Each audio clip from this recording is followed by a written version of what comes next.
ഞങ്ങളും ക്രൂശിക്കപ്പെട്ട ക്രിസ്തുവിനെ പ്രസംഗിക്കുന്നു. 40-ാം സങ്കീർത്തനം 12-13 വാക്യങ്ങൾ നമുക്ക് ആദ്യം വായിച്ച് കേൾക്കാം. സംഖ്യയില്ലാത്ത അനർത്ഥങ്ങൾ എന്നെ ചുറ്റിയിരിക്കുന്നു. മേൽപോട്ട് നോക്കുവാൻ കഴിയാതെ വണ്ണം എൻ്റെ അകൃത്യങ്ങൾ എന്നെ എത്തിപ്പിടിച്ചിരിക്കുന്നു. അവ എൻ്റെ തലയിലെ രോമങ്ങളിലും അധികം. ഞാൻ ധൈര്യഹീനനായി തീർന്നിരിക്കുന്നു. യഹോവേ, എന്നെ വിടുവിപ്പാൻ ഇഷ്ടം തോന്നണമേ. യഹോവേ, എന്നെ സഹായിപ്പാൻ വേഗം വരയണമേ. 40-ാം സങ്കീർത്തനത്തിൽ ദാവീദ് രാജാവ് ദൈവസന്നിധിയിൽ സ്തുതിയും സ്തോത്രവും അർപ്പിച്ചുകൊണ്ട് തൻ്റെ ഹൃദയം പകരുകയാണ്. ദൈവസന്നിധിയിൽ മഹത്വം കർത്താവിന് അണച്ചുകൊണ്ട് ദൈവം ആഴമുള്ള കുഴിയിൽ നിന്നും കുഴഞ്ചേറ്റിൽ നിന്നും കരയേറ്റിയല്ലോ എന്നുള്ള നന്ദിയിൽ ഹൃദയം നിറഞ്ഞുകൊണ്ട് ദൈവസന്നിധിയിൽ തൻ്റെ ഹൃദയം പകർന്ന് ദാവീദ് പ്രാർത്ഥിക്കുകയാണ്, സ്തുതിക്കുകയാണ്, ദൈവത്തെ ആരാധിക്കുകയാണ്. ദാവീദ് ഇവിടെ പറയുകയാണ്, സംഖ്യയില്ലാത്ത അനർത്ഥങ്ങൾ എന്നെ ചുറ്റിയിരിക്കുന്നു. മേൽപോട്ട് നോക്കുവാൻ കഴിയാതെ വണ്ണം എൻ്റെ അകൃത്യങ്ങൾ എന്നെ എത്തിപ്പിടിച്ചിരിക്കുന്നു. അവ എൻ്റെ തലയിലെ രോമങ്ങളിലും അധികം. ഞാൻ ധൈര്യഹീനനായി തീർന്നിരിക്കുന്നു. യഹോവേ, എന്നെ വിടുവിപ്പാൻ ഇഷ്ടം തോന്നണമേ. എന്നെ സഹായിപ്പാൻ വേഗം വരയണമേ. അസംഖ്യം അനർത്ഥങ്ങളുടെ ഭാരം ദാവീദിനെ അലട്ടുകയാണ്. യാതനകളും വേദനകളും കഷ്ടതകളും പീഡകളും ഉപദ്രവങ്ങളും ദാവീദിനെ വലയം ചെയ്യുകയാണ്. ദാവീദ് ഉള്ളം തകർന്ന് ഹൃദയം ഉരുകി വിഷമിച്ച് വേദനിച്ച് വിവശതയോടെ പ്രാർത്ഥിക്കുകയാണ്. സംഖ്യയില്ലാത്ത അനർത്ഥങ്ങൾ എന്നെ ചുറ്റിയിരിക്കുന്നു. മേൽപോട്ട് നോക്കുവാൻ കഴിയാതെ വണ്ണം എൻ്റെ അകൃത്യങ്ങൾ എന്നെ എത്തിപ്പിടിച്ചിരിക്കുന്നു. അവ എൻ്റെ തലയിലെ രോമങ്ങളിലും അധികം. ദൈവത്തിൻ്റെ വലിയ നാമം മഹത്വപ്പെടട്ടെ. സംഖ്യയില്ലാത്ത അനർത്ഥങ്ങൾ എന്നെ ചുറ്റിയിരിക്കുന്നു. എൻ്റെ ജീവിതത്തിൽ വലിയ അനർത്ഥങ്ങൾ സംഭവിച്ചിരിക്കുന്നു. വലിയ കഷ്ടതയും യാതനയും എനിക്ക് വന്നിരിക്കുന്നു എന്നാണ് ഇവിടെ ദൈവപുരുഷൻ പറയുന്നത്. നാം കഴിഞ്ഞ ചില സമയങ്ങളിലായിട്ട് ചിന്തിക്കുകയുണ്ടായി, 40-ാം സങ്കീർത്തനത്തിൽ ജീവനുള്ള ദൈവസന്നിധിയിൽ ഹൃദയം പകരുന്ന ഒരു ദൈവദാസൻ്റെ ഹൃദയത്തിൻ്റെ ഭിന്ന ഭിന്ന വശങ്ങൾ. 1 scriptural heart, 2 speaking heart, 3 suffering heart, 4 surprising heart. ഇവിടെ സഫറിംഗ് ഹാർട്ടാണ് നാം കാണുന്നത്. കഴിഞ്ഞ പ്രാവശ്യം നാം ചിന്തിച്ചത് സ്പീക്കിംഗ് ഹാർട്ട്, സംസാരിക്കുന്ന ഹൃദയത്തെക്കുറിച്ചാണ്. തിരുവചനം സാക്ഷിക്കുന്ന ഹൃദയത്തെക്കുറിച്ചാണ്. ദൈവം ചെയ്ത അത്ഭുതങ്ങളെ പ്രകീർത്തിക്കുന്ന ഹൃദയത്തെക്കുറിച്ചാണ്. ദൈവം ചെയ്ത അനുഗ്രഹങ്ങളെ പ്രഘോഷിക്കുന്ന ഹൃദയത്തെക്കുറിച്ചാണ്. ദൈവം തരുന്ന അനുഗ്രഹങ്ങളെ സാക്ഷ്യപ്പെടുത്തുന്ന ഹൃദയത്തെക്കുറിച്ചാണ് സ്പീക്കിംഗ് ഹാർട്ട്. സ്പീക്കിംഗ് ഹാർട്ട് ലഭിക്കണമെങ്കിൽ ആ ഹൃദയം സ്ക്രിപ്ചറൽ ഹാർട്ടായിരിക്കണം. ഹൃദയം സംസാരിക്കണമെങ്കിൽ ധ്യാനത്തിങ്കൽ തീ കത്തണം. ധ്യാനത്തിങ്കൽ തീ കത്തുമ്പോൾ നാവെടുത്ത് സംസാരിക്കുമെന്ന് 39-ാം സങ്കീർത്തനത്തിൽ നാം കാണുന്നുണ്ട്. നാവെടുത്ത് സംസാരിക്കുമ്പോൾ അപ്പോഴാണ് നമ്മുടെ ഹൃദയം കത്തുന്നത്. നാവെടുത്ത് സംസാരിക്കുമ്പോൾ ഹൃദയം കത്തണമെങ്കിൽ ധ്യാനത്തിൽ തീ കത്തണം.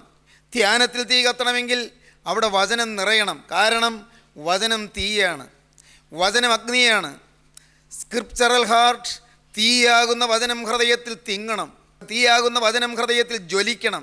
അഗ്നിയാകുന്ന വചനം ഹൃദയത്തിൽ കത്തിയാളി പടരണം. ദൈവത്തിന് സ്തോത്രം.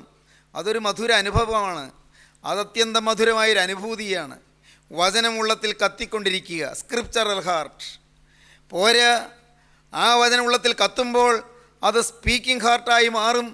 വചനം സാക്ഷിക്കാൻ തുടങ്ങും.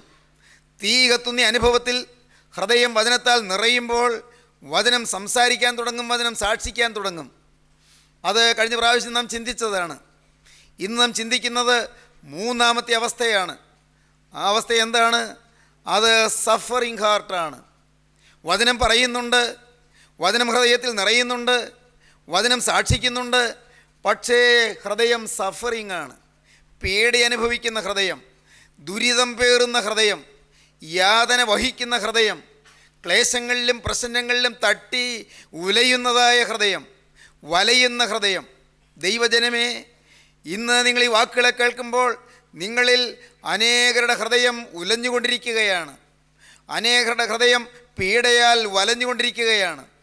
ദുരിതങ്ങളും യാതനകളും വേദനകളും കഷ്ടങ്ങളും നഷ്ടങ്ങളും കേടുകളും കെടുതികളും നിങ്ങളുടെ ജീവിതത്തെ ആകമാനം ബാധിച്ചിരിക്കുകയാണ്. നിങ്ങൾ വലയുകയാണ്. ദൈവത്തിൻ്റെ വലിയ നാമം മഹത്വപ്പെടട്ടെ. ദൈവപുരുഷൻ പറയുകയാണ്, സംഖ്യയില്ലാത്ത അനർത്ഥങ്ങൾ എന്നെ ചുറ്റിയിരിക്കുന്നു, മേൽപോട്ട് നോക്കുവാൻ കഴിയാതെ വണ്ണം എൻ്റെ അകൃത്യങ്ങൾ എന്നെ എത്തിപ്പിടിച്ചിരിക്കുന്നു, അവ എൻ്റെ തലയിലെ രോമങ്ങളിലും അധികം ഞാൻ ധൈര്യഹീനനായി തീർന്നിരിക്കുന്നു. എൻ്റെ ധൈര്യം ചോർന്നു പോവുകയാണ്. ഞാൻ ക്ഷീണിതനായിത്തീരുകയാണ്. ഞാൻ അഴലുകയും ഉഴലുകയും ചെയ്യുകയാണ്. ഞാൻ വലയുകയും ഉലയുകയും ചെയ്യുകയാണ്. എൻ്റെ ദൈവമേ, ഞാൻ ധൈര്യഹീനനായി തീർന്നിരിക്കുന്നു. ദാവീദ് പറഞ്ഞു, യഹോവേ, എന്നെ വിടുവിപ്പാൻ ഇഷ്ടം തോന്നണമേ, എന്നെ സഹായിപ്പാൻ വേഗം വരയണമേ. വിടുതൽ തരുന്ന ഒരു ദൈവമുണ്ട്. കഷ്ടതകളിൽ നിന്ന് മോചനം തരുന്ന ഒരു ദൈവമുണ്ട്. പീഡകൾ മാറ്റിത്തരുന്ന ഒരു ദൈവമുണ്ട്. കഷ്ടപ്പാടുകൾക്കും പീഡകൾക്കും ഞെരുക്കങ്ങൾക്കും ഒരു അറുതി വരുത്തുന്ന ഒരു ദൈവമുണ്ട്. തിരുവചനം വായിക്കുമ്പോൾ കഷ്ടതയുടെ അർത്ഥത്തെക്കുറിച്ച് വ്യാപകമായും വിശാലമായും വിസ്തൃതമായും വിവരിക്കുന്ന അതിമനോഹരമായൊരു ഗ്രന്ഥമുണ്ട്, ഇയ്യോബിൻ്റെ പുസ്തകം. ഇയ്യോബിൻ്റെ പുസ്തകത്തിൽ അതിൻ്റെ 5-ാം അധ്യായം 7-ാം വാക്യം പറയും, തീപ്പൊരി ഉയരെ പറക്കും പോലെ മനുഷ്യൻ കഷ്ടതയ്ക്കായി ജനിച്ചിരിക്കുന്നു. തീപ്പൊരി ഉയരെ പറക്കും പോലെ മനുഷ്യൻ കഷ്ടതയ്ക്കായി ജനിച്ചിരിക്കുന്നു. ഹിന്ദി കവയിത്രിയായ സുഭദ്രാകുമാരി ചൗഹാൻ പണ്ട് ഒരു കവിതയിൽ ഇങ്ങനെ പറഞ്ഞു. ആ കവിതയുടെ ശീലുകൾ അത് നിങ്ങൾ ചിലർ പഠിച്ചിട്ടുണ്ടാകും. ഞാനും പണ്ട് പഠിച്ചിട്ടുണ്ട്. ശിശുനെ ദുനിയാമേ മാക്കർ രോ രോക്കർ ഹസന സീഖ ഗിർ ഗിർക്കർ ചലന സീഖ. ഒരു ശിശു ഈ ലോകത്തിലേക്ക് പിറന്നു വന്നിട്ട് രോ രോക്കർ ഹസന സീഖ, കരഞ്ഞ് കരഞ്ഞ് ചിരിക്കാൻ പഠിച്ചു. ഗിർ ഗിർക്കർ ചലന സീഖ, വീണ് വീണ് നടക്കാൻ പഠിച്ചു. ഈ ലോകത്തിലേക്ക് ജനിച്ചു വരുന്ന ഒരു ശിശു കരഞ്ഞ് കരഞ്ഞാണ് ചിരിക്കാൻ പഠിക്കുന്നത്. കരച്ചിലാണ് ജീവിതം. യോബ് പറയുകയാണ്, തീപ്പൊരി ഉയരെ പറക്കും പോലെ ഞാൻ കഷ്ടതയ്ക്കായി ജനിച്ചിരിക്കുന്നു. യാതന തന്നെ യാതന, ദുരിതം തന്നെ ദുരിതം, കഷ്ടപ്പാടും പീഡയും തന്നെ, രോഗവും ആവലാധിയും അത്യന്തം ക്ലേശകരമായ ജീവിത യാതനകളും തന്നെ. എൻ്റെ ദൈവമേ, തീപ്പൊരി ഉയരെ പറക്കും പോലെ ഞാൻ കഷ്ടതയ്ക്കായി ജനിച്ചിരിക്കുന്നു. 6-ാം വാക്യത്തിൽ പറയും, അനർത്ഥം ഉത്ഭവിക്കുന്നത് പൂഴിയിൽ നിന്നല്ല, കഷ്ടത മുളയ്ക്കുന്നത് നിലത്തു നിന്നുമല്ല. പിന്നെ എവിടെ നിന്നാണ്? തീപ്പൊരി ഉയരെ പറക്കും പോലെ ഞാൻ കഷ്ടതയ്ക്കായി ജനിച്ചിരിക്കുന്നു. തീപ്പൊരി ഉയരെ പറക്കും പോലെ മനുഷ്യൻ കഷ്ടതയ്ക്കായി ജനിച്ചിരിക്കുന്നു. സ്നേഹിതരെ, വേദപുസ്തകത്തിലെ 1-ാമത്തെ പുസ്തകം ഉൽപ്പത്തി പുസ്തകമാണെങ്കിലും എഴുതിയ കാലയളവ് നോക്കിയാൽ ആദ്യത്തെ പുസ്തകം ഇയ്യോബിൻ്റെ പുസ്തകമാണെന്നാണ് വേദ പഠിതാക്കൾ അഭിപ്രായപ്പെടുന്നത്. ഏറ്റവും പുരാതനമായ ഗ്രന്ഥം ഇയ്യോബിൻ്റെ പുസ്തകം. ആ ചിരപുരാതനമായ ഗ്രന്ഥത്തിൽ ദൈവത്തിൻ്റെ വചനം പറയുന്നു, മനുഷ്യൻ കഷ്ടതയ്ക്കായി ജനിച്ചിരിക്കുന്നുവെന്ന്. ജീവിതത്തിൻ്റെ ആകത്തുക എന്ത്? കഷ്ടതയാണ്. കഷ്ടതയും ദുരിതവും തന്നെ. ഇത് കേൾക്കുമ്പോൾ നിങ്ങൾ തന്നെ നിങ്ങളുടെ ജീവിതത്തിലേക്ക് തിരിഞ്ഞു നോക്കാം. ശരിയല്ലേ? കഷ്ടതയല്ലേ ജീവിതത്തിൽ ആകമാനം? ജനിച്ചന്ന് മുതൽ ദുരിതവും ക്ലേശവുമല്ലേ? ഇത്രയും കാലം എത്രയെത്ര ജീവിതയാതനകളിലൂടെയാണ് കടന്നു വന്നത്. വേച്ചും വിറച്ചും തട്ടിയും മുട്ടിയും വീണും എഴുന്നേറ്റും കിതച്ചും നടന്നും വലഞ്ഞുമല്ലേ ഇത്ര നാം എത്തിച്ചേർന്നത്? അല്ലേ പ്രിയപ്പെട്ടവരെ? എന്ത് യാതനാഭരിതമായിരുന്നു ജീവിതം. രോഗങ്ങളങ്ങനെ, ആപത്തുകളങ്ങനെ, ആക്സിഡൻസ് അങ്ങനെ, അത്യാഹിതങ്ങളങ്ങനെ, ദുരിതങ്ങളും വേദനകളും അങ്ങനെ, എന്തെന്ത് പ്രയാസങ്ങൾ, കഷ്ടനഷ്ടങ്ങൾ. അതായിരുന്നില്ലേ നമ്മുടെ ജീവിതം? ഒന്ന് തിരിഞ്ഞു നോക്കൂ. സ്നേഹിതരെ, പറയട്ടെ, ദാവീദ് പറഞ്ഞു, അനർത്ഥം എന്നെ എത്തിപ്പിടിച്ചിരിക്കുന്നു. അത്യന്തം ഭയാനകമായ അനർത്ഥങ്ങൾ, വലിയ ദുരിതങ്ങൾ എന്നെ വേട്ടയാടി പിടികൂടിയിരിക്കുന്നു.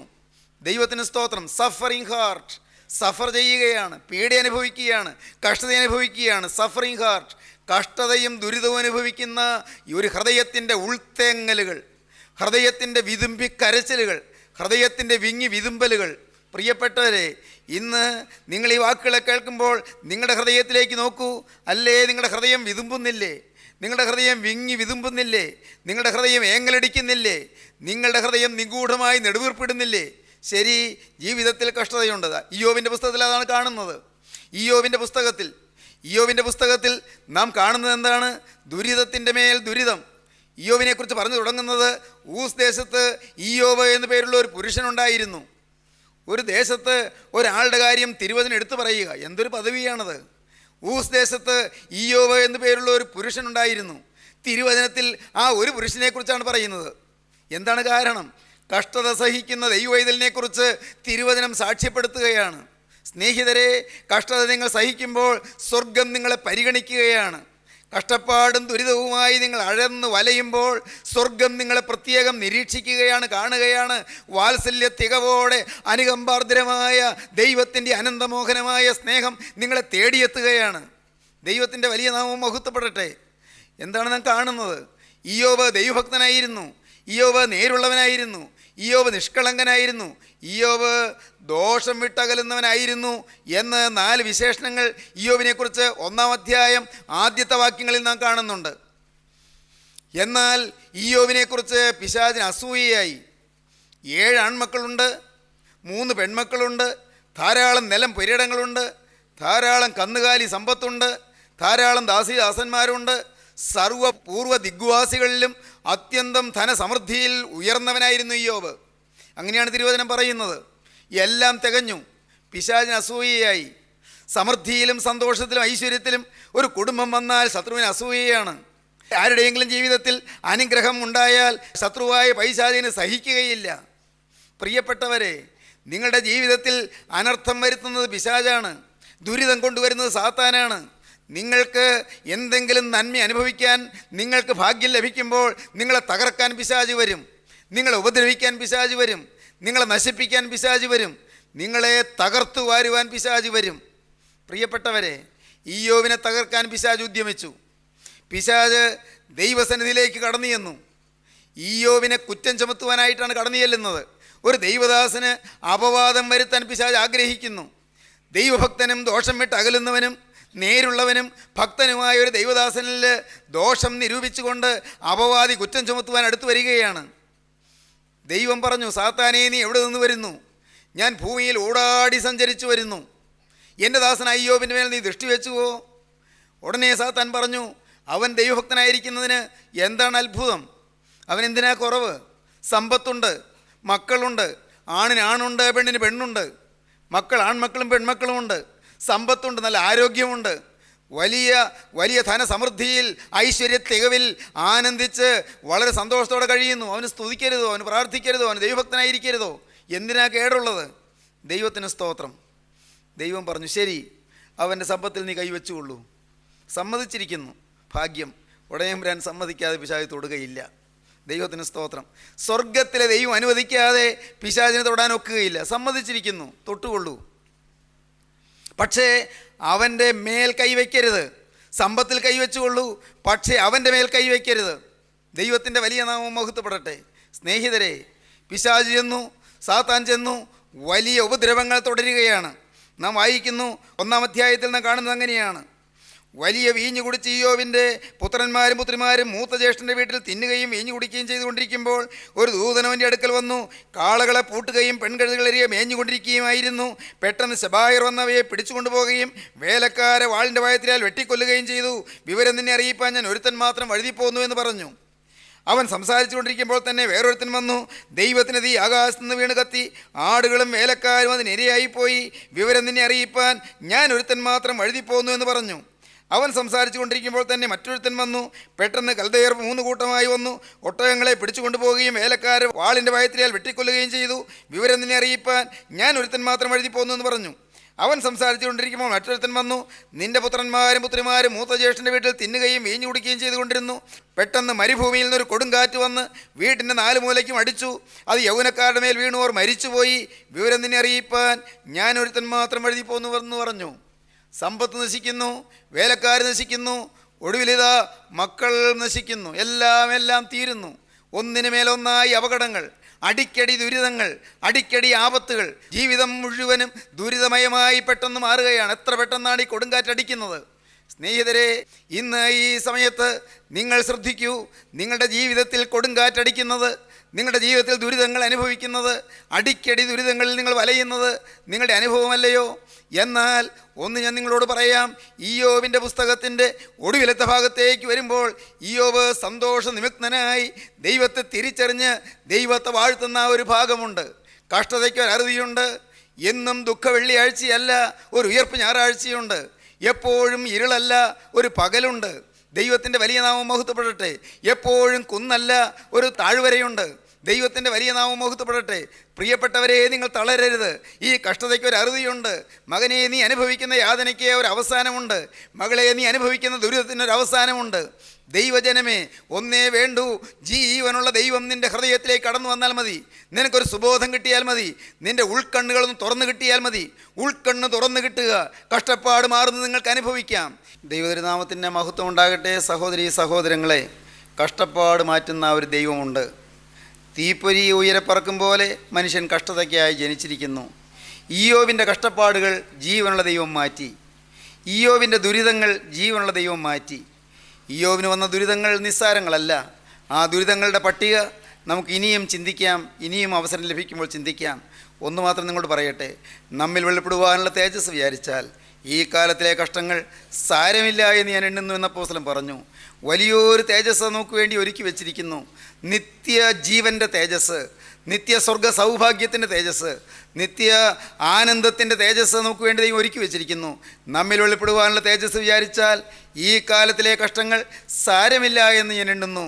സ്നേഹിതരെ, നിങ്ങൾ നിത്യജീവൻ്റെ അവകാശം പ്രാപിപ്പീൻ, നിത്യജീവൻ്റെ ഉടമകളായി മാറുവീൻ, നിത്യസ്വർഗത്തിൻ്റെ അവകാശം പ്രാപിപ്പീൻ. പാപങ്ങളോട് യാത്ര പറയുവീൻ, പരിഭവങ്ങളെ ഉപേക്ഷിപ്പീൻ, കോപശീലങ്ങളെ ഉപേക്ഷിപ്പീൻ, അശുദ്ധിയോട് യാത്ര പറയുവീൻ, ദുശ്ശീലങ്ങളോട് യാത്ര പറയുവീൻ, ദുസ്വഭാവങ്ങളെ വെറുത്തുപേക്ഷിപ്പീൻ. ക്രിസ്തുവിനെ നിങ്ങളുടെ നാഥനായി, യേശുക്രിസ്തുവിനെ നിങ്ങളുടെ ഉടയവനായി നിങ്ങളുടെ ഹൃദയത്തിലേക്ക് നിങ്ങൾ സ്വീകരിപ്പീൻ. ഇപ്പോൾ തന്നെ നിങ്ങളുടെ ഉള്ളു പകരുവീൻ. യേശുവിനായി നിങ്ങളുടെ ഹൃദയം തുറക്കുവീൻ. പുതിയ ജീവിതം നിങ്ങൾ തുടങ്ങുവീൻ. പ്രിയപ്പെട്ടവരെ, യേശു ക്രിസ്തു ക്രൂശിൽ മരിച്ച ആ സ്നേഹനിധിയായ ക്രിസ്തു ഇപ്പോൾ തൻ്റെ കരം നിങ്ങളുടെ നേരെ നീട്ടിയിരിക്കുന്നു. മകനെ, എൻ്റെ ആണിപ്പാടുള്ള കരങ്ങളിലേക്ക് നിൻ്റെ ജീവിതം നീ വെച്ച് തരിക. മകളെ, നിൻ്റെ കഷ്ടത നിറഞ്ഞ ജീവിതം, ദുരിതം നിറഞ്ഞ ജീവിതം, കണ്ണുനീരണിഞ്ഞ ജീവിതം, യാതനകളും വേദനകളുമായി വലഞ്ഞുലഞ്ഞ ജീവിതം എൻ്റെ കരങ്ങളിലേക്ക് നീ തരൂ മകളെ എന്ന് പറഞ്ഞുകൊണ്ട്, മകനെ, നീ എന്നെ ഒന്ന് വിശ്വസിക്കൂ. എൻ്റെ കരങ്ങളിലെ വേദന നീ ഒന്ന് കാണൂ. ഞാൻ കുരിശിൽ പിടഞ്ഞത് നീ ഒന്ന് ധ്യാനിക്കൂ. യേശു ക്രിസ്തു നമ്മുടെ അരികത്ത് വന്ന് നിൽക്കുന്നു. അവനെ നിങ്ങൾ സ്വീകരിപ്പീൻ. അവൻ്റെ തിരുരക്തം ഇത് ആളുവരെയും വന്ന സകല പാപവും പോക്കി നമ്മെ ശുദ്ധീകരിക്കുന്നു. ഇന്നുവരെയും വന്ന സകല തിന്മകൾ മാറ്റി ശുദ്ധീകരിപ്പാൻ യേശു ക്രിസ്തുവിൻ്റെ രക്തം മതിയായതാണ്. യേശു വീണ്ടും വരുമ്പോൾ, വിശുദ്ധന്മാരെ ചേർക്കാൻ വരുമ്പോൾ നമുക്കും പറന്നുയരണം പ്രിയരെ. വിശുദ്ധന്മാർ ഉയരുന്നതായ ആ മധ്യാകാശത്തിൻ്റെ ദിവ്യ തേജസ്സിൻ്റെ സ്വർഗീയ സമ്മേളനത്തിലേക്ക് നമുക്കും ചെന്ന് ചേരണം പ്രിയരെ. ഒരുമിച്ച് ദൈവത്തെ സ്തുതിക്കണം. ദൈവത്തെ നമുക്ക് ഒരുമിച്ച് ആരാധിക്കണം. ജീവനുള്ള ദൈവത്തെ നമുക്ക് മഹത്വപ്പെടുത്തണം. ഇന്നതിനായി നിങ്ങളുടെ ഹൃദയം സമർപ്പിക്കുവീൻ. നമുക്ക് പുതിയ തീരുമാനമെടുക്കാം. നാഥ, ഇന്നു മുതൽ ഞാനൊരു പുതിയ സൃഷ്ടി. എൻ്റെ യേശുവേ, ഇന്നു മുതൽ ഞാനൊരു പുതിയ സൃഷ്ടി. നമുക്ക് സമർപ്പിക്കാം, നമുക്ക് പ്രാർത്ഥിക്കാം. സ്നേഹവാനേ, കാരുണ്യവാനേ, ഈ നല്ല ദിവസത്തിനായി ഞങ്ങൾ നിന്നെ സ്തുതിക്കുന്നു, ഞങ്ങൾ നിന്നെ സ്തോത്രം ചെയ്യുന്നു. തിരുവചന ശുശ്രൂഷകൾക്കായി ഞങ്ങൾ നിന്നെ സ്തുതിക്കുന്നു, ഞങ്ങൾ നിന്നെ സ്തോത്രം ചെയ്യുന്നു. നാഥ, നിന്റെ വചനം ഞങ്ങൾക്ക് തന്നതിനായി ഞങ്ങൾ നിന്നെ സ്തുതിക്കുന്നു. കഷ്ടപ്പാടും ദുരിതവും അടിക്കടി ആപത്തുകളും വേദനകളും നിറഞ്ഞ ഈ ലോക ജീവിതത്തിൽ സമാധാനം തരുന്ന ക്രിസ്തുവിനെ കണ്ടെത്തുവാൻ ഞങ്ങൾക്ക് തന്ന സൗഭാഗ്യത്തിനായി നന്ദിയോടെ സ്തോത്രം. നാഥ, നിന്റെ പാദപീഠത്തിലേക്ക് ഞങ്ങളെ തന്നെ തരുന്നു. ഇന്ന് ഈ വചനം കേട്ട് എല്ലാവരെയും അനുഗ്രഹിക്കണമേ. കഷ്ടതയിലും ദുരിതത്തിലും വലയുന്നവരെ എൻ്റെ നാഥൻ സന്ദർശിക്കണമേ. യേശുവേ, അവിടുത്തെ ആണിപ്പാടുള്ള കരം വേദനിക്കുന്നവരുടെ ശിരസിൽ വയ്ക്കുകയും ആശ്വാസം അരുളുകയും ചെയ്യണമേ. രോഗബാധിതരെ അവിടെ സന്ദർശിക്കണമേ. സൗഖ്യം പ്രദാനം ചെയ്യണമേ. ഭൂതബാധകൾ മാറ്റണമേ. പൈശാചിക ബന്ധനങ്ങൾ അഴിക്കണമേ. ദുരിതങ്ങൾ അകറ്റണമേ. തിരുനാമം മഹത്വപ്പെടുത്തണമേ. യേശുക്രിസ്തുവിൻ്റെ ശ്രേഷ്ഠനാമത്തിൽ തന്നെ. ആമീൻ.